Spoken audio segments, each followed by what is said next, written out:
Gondia police विभागातर्फे 5 दिवसीय नागपूर परिक्षेत्रातील क्रीडा स्पर्धेचा शुभारंभ झालेला आहे। यामध्ये नागपूर रेंजमधील 4 जिल्हे ज्यामध्ये चंद्रपूर, भंडारा, गोंदिया, गडचिरोली, नागपूर ग्रामीण, गोंदिया पोलिसांचा सहभाग असून या 16 प्रकारच्या क्रीडा स्पर्धांचे आयोजन करण्यात आले आहे। ज्यामध्ये ॲथलेटिक स्पर्धा, गोळाफेक, football, hockey, baseball, volleyball, kabaddi त्याचप्रमाणे इंडियन स्पर्धेत ठेवण्यात आले आहेत। यात तायकांडो अशा खेळांचा देखील समावेश असून एकूण 16 प्रकारच्या क्रीडाखेळ या स्पर्धेत खेळण्यात येत आहे। या स्पर्धेमध्ये पुरुष पोलिसांसह महिला पोलीस देखील सहभागी झाले आहेत।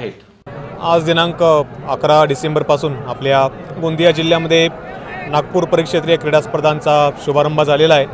याच्यामध्ये नागपूर रेंजमधील 4 जिल्हे आणि आपल्या गोंदिया रेंजमधील गडचिरोली आणि गोंदिया हे 2 जिल्हे याच्यामध्ये सहभागी होत आहेत आणि एकूण 16 क्रीडा प्रकार याच्यामध्ये आहे। आणि आपल्या नागपूर पोलीस दलाच्या पोलीस मुख्यालय मैदानावर खूप आज उत्साहाने या स्पर्धांचा शुभारंभ झालेला आहे।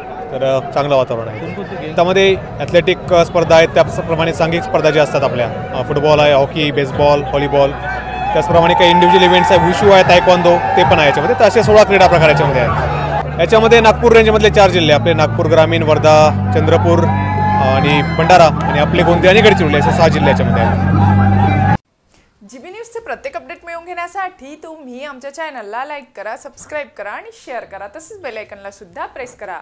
आपला जिल्हा, आपली बातमी, जीबी न्यूज गोंदिया।